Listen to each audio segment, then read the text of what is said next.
Hi everyone, it's Miss Craig again and Emery here. We are back. It is April, and April is National Poetry Month. So we have decided to read some poems written and illustrated by one of Emery's favorite poets, Silverstein, and we hope that you like them. So before we start, Emery, do you want to say why is Silverstein one of your favorite poets? He's one of my favorite poets because he always writes funny poems that have a big funny twist at the end. That's true. They are very funny. I also really like him because he not only writes his own poems, but he illustrates them. And so that's pretty cool. He writes and draws. So I'm going to ask you to sit still. So it's quiet. Thank you. And we're going to get started. So Emery is going to start us off. We are reading some poems from Silverstein's book called Falling Up. Is what it's called, Falling Up, and you can see this is a copy that Emery has read through many times because it's kind of even falling apart in places because we love it so much. So he's going to start with this first poem called Strange Restaurant. So I'll hold it and he will read.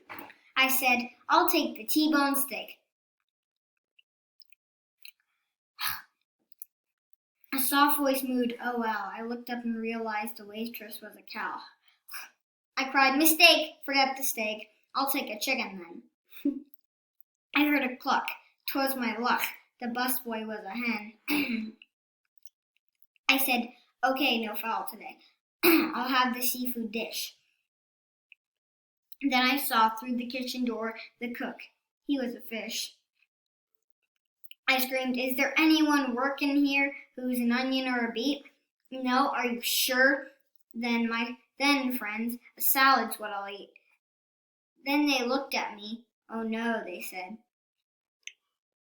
The owner is a cabbage head. My goodness. And the illustration looks like this. Get it close so you can see. So you can see the cow waiter and the fish cook and the hen busboy. Oh my goodness. All right, next one. Glub, glub. He thought it was the biggest puddle he'd go splashing through. It turns out it was the smallest lake, and the deepest too. Oh no, the smallest lake and the deepest too. There it is. And you can see just his hat is left there on the puddle, or what he thought was a puddle, but it wasn't. Okay, I'm going to read one to you called Mr. Moody. We know I'm Mr. Moody. Goes like this. Sorry, Emery. Mr. Moody. And here we see old Mr. Moody wearing such a gloomy frown, but turn him upside down and see. Mr. Moody upside down. What did you expect? See, it's just him upside down. Or right side up, he looks the same. Except he's just upside down. Yeah. All right, that was the twist. That one had a twist too. This one's called No. I feel like as children and even grown-ups, we hear no a lot. There's a lot of rules, right? So this one kind of applies to that, but it also has a funny twist, like Emery said. This one's called No. No smoking, no spitting, no loitering, no littering, no drinking, no eating, no parking, no speeding, no fishing, no floating, no swimming, no boating, no surfing, no hiking, no hunting, no biking. No running, no skipping, no skinny dipping, no volleyball players, no spray can sprayers, no fly rod casters, no boombox blasters, no trash leavers, no frisbee heavers. And then down here this guy says, hey, it didn't say no beavers. And of course, he's a beaver. I like that one a lot. Right down. Yes.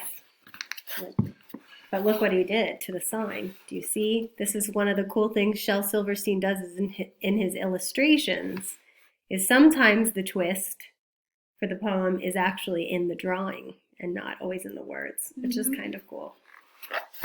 I like that one too because it has a nice rhyming pattern. Don't you think? Okay.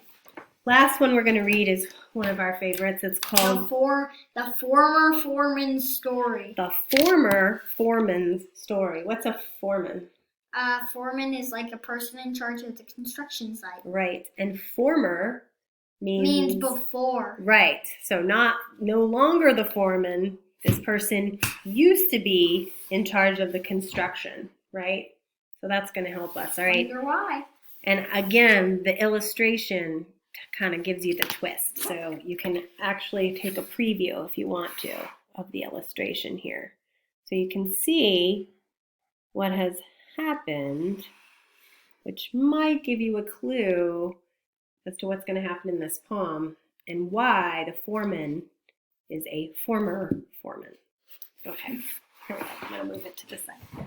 The Former Foreman's Story. We had to demolish the Johnsons' old house. I brought in the bulldozers, shovels, and cranes. We tore off the shingles. We banged in the walls. We knocked down the chimney. We tore up the drains. We smashed in the windows. We ripped out the bell. We cut down the rafters. We sawed up the floor. We dug up the basement. Then somebody yelled, "Hey, the Johnsons don't live there. They live next door." Maybe that's the reason I'm not the foreman anymore. Good one. So we hope you enjoyed this selection of Shel Silverstein's poems from the book Falling Up. You can find a lot of his poems online. You can find them online read by him, and I know we have a recording of him reading them, and he's really funny when he reads them himself, so that might be fun to listen to. I also challenge you this month to think about maybe writing your own poems. You might want to think about writing funny poems or poems with a twist or rhyming poems like Shel Silverstein does.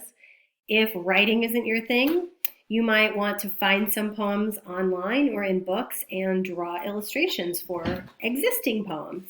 So if you like to draw, that might be a fun thing to do, is to illustrate poems that other people have written. Maybe there's even someone in your family who will partner with you. Maybe we could do that, write some poems and illustrate them. What do you think? Writer or illustrator? Which would you choose, or both? Illustrator. Illustrator. Okay. All right, everyone. We'll have a great week, and we will be back next week with some more fun things to read. Don't say anything. Bye. Bye.